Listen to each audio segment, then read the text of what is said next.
You just spent $400 million building a luxury hotel chain, and tonight, at midnight, half your rooms are sitting empty, and every single one of them is costing you money whether anyone sleeps in it or not.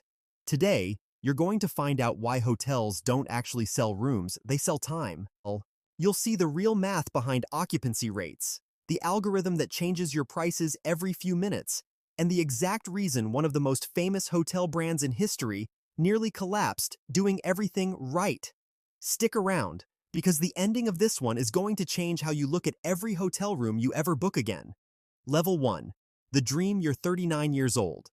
You spent 15 years working in hospitality management, starting as a front desk clerk in your 20s, and working your way up to regional operations director for a mid-size hotel brand. You know this industry inside and out, or so you think. Now, with a group of investors who love the idea of recession-resistant real estate, you're launching your own boutique hotel chain. 5 properties to start, each one in a fast-growing city, each one designed to feel exclusive, modern, and unforgettable. In your head, the business model is beautifully simple. You build rooms, guests pay to sleep in them, and the difference between the nightly rate and your costs is profit. More guests, more nights booked, more money. You have absolutely no idea how wrong that is. Level 2, the first lesson. In your first month of operation, your CFO sits you down with a number that stops you cold.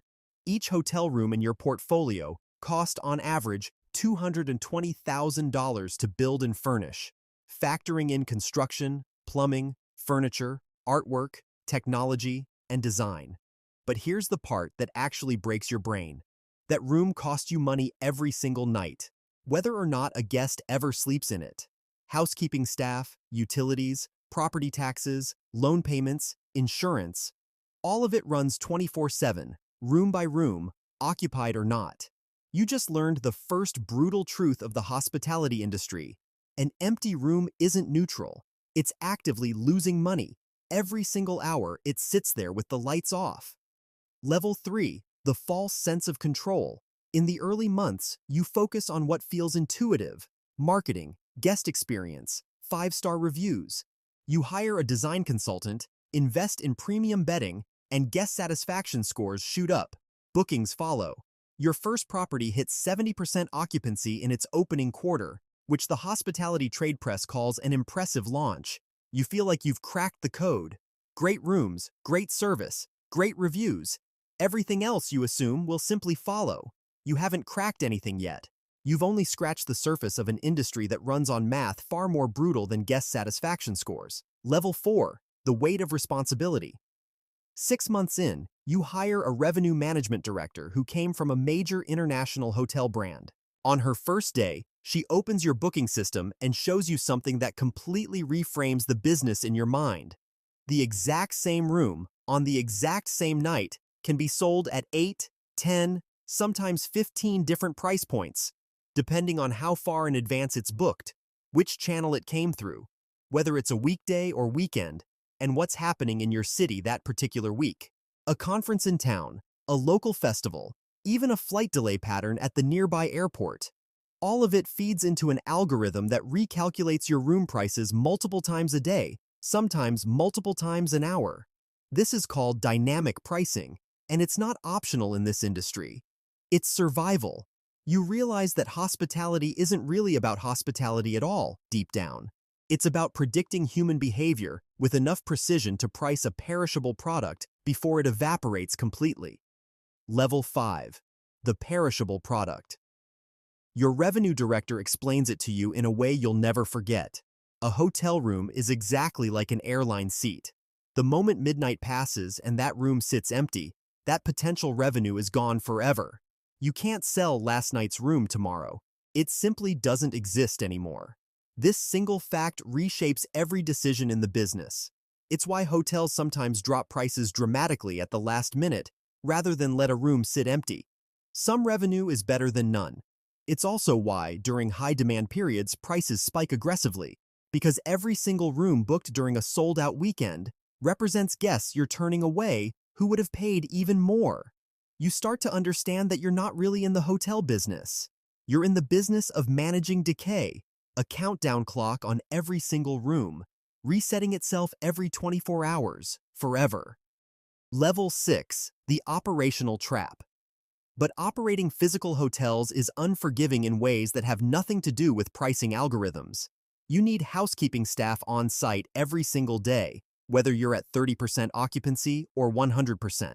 You need a front desk staffed 24 hours, security on site overnight, and maintenance crews ready for anything from a broken air conditioner to a burst pipe. Because a 5-star hotel with one broken elevator becomes a 1-star review within hours. Then there's the invisible cost nobody warns you about: guest acquisition. Booking platforms like the major online travel agencies take a commission of 15 to 25% on every single reservation that comes through their site, meaning a huge share of your bookings are, from day one, already discounted before the guest even checks in. You learn that your margins are being squeezed from every direction: fixed operational costs that don't care about occupancy, and distribution costs that eat directly into whatever revenue you do manage to book. Level 7, the case study that should have warned you. Trying to understand how hotel chains actually fail, you start researching real collapses in the industry. And you find the story that should have been required reading before you ever signed your first construction loan. In the early 2020s, the global hospitality industry faced a catastrophic, sudden collapse in travel demand. Hotel chains around the world, from small independent properties to massive international brands, watched occupancy rates crash to single digits almost overnight. Rooms that had been fully booked months in advance sat completely empty for weeks. Many hotels, unable to cover fixed costs on properties that were 95% empty, defaulted on loans, filed for bankruptcy protection, or were forced into distressed sales at a fraction of their original value. The lesson wasn't just about one crisis. It was about the fundamental fragility of a business model built entirely around filling physical space with people who have to choose, freely, to travel and to spend money doing it, a demand that can evaporate overnight for reasons completely outside your control. Level 8, the isolation. A year into operating all 5 properties, a major infrastructure project shuts down the main highway leading to your busiest hotel for 11 months. Overnight, a location that used to fill up every weekend becomes almost impossible to reach conveniently. Occupancy at that property drops from 78% to 31% in a single month. Your investors, who signed on expecting steady returns from recession-resistant real estate, start asking pointed questions in every monthly call. Your revenue director is running increasingly aggressive pricing strategies just to keep cash flowing. Your maintenance team is stretched thin trying to keep 5 properties running at 5-star standards on a shrinking budget. You start losing sleep, quite literally, thinking about a business built entirely around helping other people sleep well. Level 9, the impossible choice. You reach a point where you're facing 3 paths, and none of them protect the vision you originally had for this chain. First, sell the underperforming property at a steep loss, cutting your losses and admitting defeat on the location you were once proudest of. Second, slash prices aggressively across all 5 hotels to guarantee higher occupancy, even if it means abandoning the premium positioning you spent 2 years building, essentially becoming a discount chain wearing boutique branding. Third, pivot the struggling property into long-term corporate housing, signing extended stay contracts with local businesses at lower nightly rates but guaranteed, predictable occupancy, sacrificing the luxury guest experience entirely for financial stability. You choose the third option. It saves the property financially, but it also means the unforgettable boutique experience you promised your very first investors quietly becomes, for one of your 5 hotels, corporate housing with nice furniture. Level 10, the real cost. 2 years later, your chain survives. Occupancy across the portfolio stabilizes around 65%, considered solid by industry standards. Your investors are satisfied. On every quarterly report, the numbers tell a story of a disciplined, well-managed hospitality business. But personally, you've come to understand something no hospitality management program ever fully prepared you for. Running a hotel chain was never really about hospitality. It was about managing an asset that loses value every single hour it goes unused. in an industry where demand can vanish overnight for reasons that have absolutely nothing to do with the quality of your rooms, your staff, or your service. You still walk the halls sometimes at midnight, past rooms with the lights off, and you find yourself doing the math automatically now, calculating exactly how much money is quietly disappearing behind each closed door. Level 11, the cycle.